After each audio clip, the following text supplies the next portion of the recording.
राधे राधे मित्रों, अगर हर सुबह आपको ये 4 संकेत मिलते हैं तो आप समझ लें कि आपके घर में ईश्वर का वास हो चुका है। वो क्या है 4 संकेत, आज हम इसी पर बात करेंगे। लेकिन वीडियो में आगे बढ़ने से पहले एक छोटी सी रिक्वेस्ट है, अगर आपने चैनल अभी तक सब्सक्राइब नहीं किया है तो सबसे पहले उसे सब्सक्राइब कर ले, ताकि सनातन धर्म से जुड़ी सारी जानकारियाँ आप तक सबसे पहले पहुँच सके।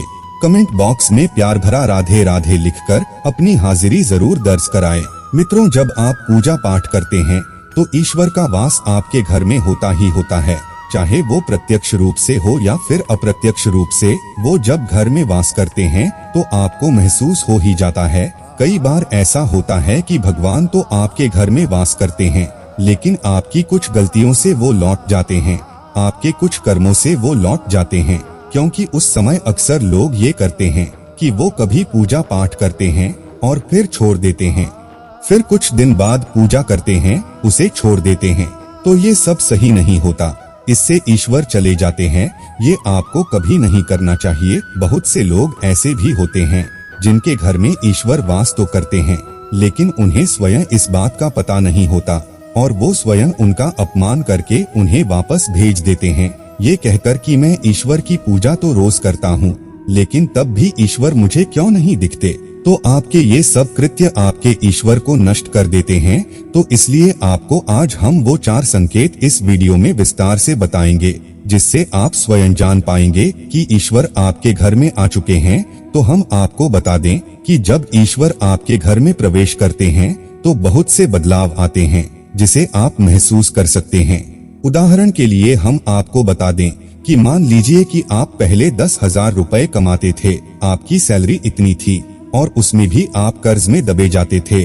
कुछ बचाना तो दूर की बात है, अब इस समय भी आप 10,000 कमा रहे हैं, लेकिन फर्क अब ये है कि अब आपके ऊपर कोई कर्जा नहीं है और उस 10,000 में सब खर्च करके अब बचा भी पा रहे हैं। तो इसका साफ मतलब है कि अब आपके घर में बरकत आ गई है, ईश्वर की कृपा आप पर हो गई है।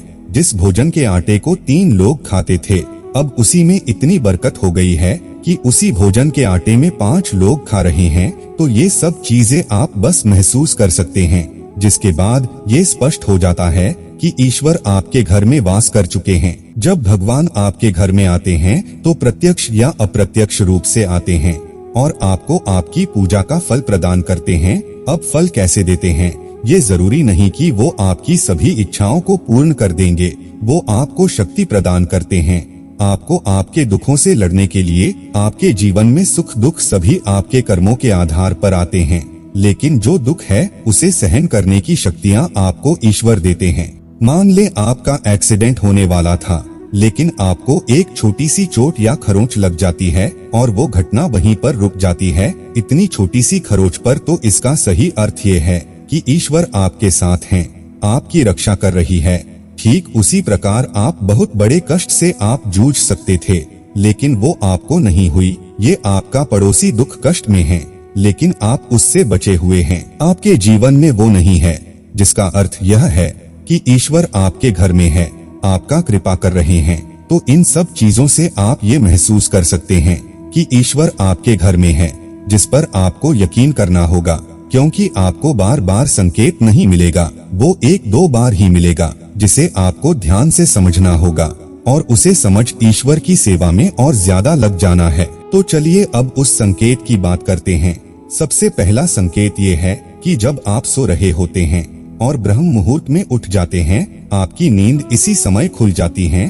साथ ही यदि ब्रह्मा मुहूर्त में ही कोई ऐसा दिखाई देता है, जैसे कि मंदिर में आप पूजा कर रहे हैं, मंत्रों का जाप कर रहे हैं, तो ब्रह्मा मुहूर्त में देखे गए ऐसे स्वप्न भी इस बात का संकेत होते हैं कि ईश्वर आपके घर में है। दूसरा संकेत ये है कि यदि आपको मुहूर्त में ही शंख की आवाज सुनाई देती है, मंत्रों की आवाज सुनाई देती है, घंटियों की आवाज या कोई नाम जैसे कि कोई आपसे राम राम कह रहा है, ऐसी आवाज आपको सुनाई देती है और ये दूसरा संकेत होता है, जिससे यह पता चलता है कि भगवान आपके घर में आ गए हैं। तीसरा सबसे जरूरी संकेत दिए हैं कि जब भी आप सुबह सुबह नहा धोकर तैयार होते हैं, तब आपको एक अलग सी सुगंध आती है। ये एक अजीब सी सुगंध होती है, जो आपके घर में किसी को नहीं आती, केवल आपको महसूस होती है। ये ना तो किसी की सुगंध होती है, ना ही अन्य किसी अगरबत्ती या अन्य किसी चीज की, बस आपको ये अजीब सी महक आती है। ये स्मेल आपके मंदिर घर में से आती है।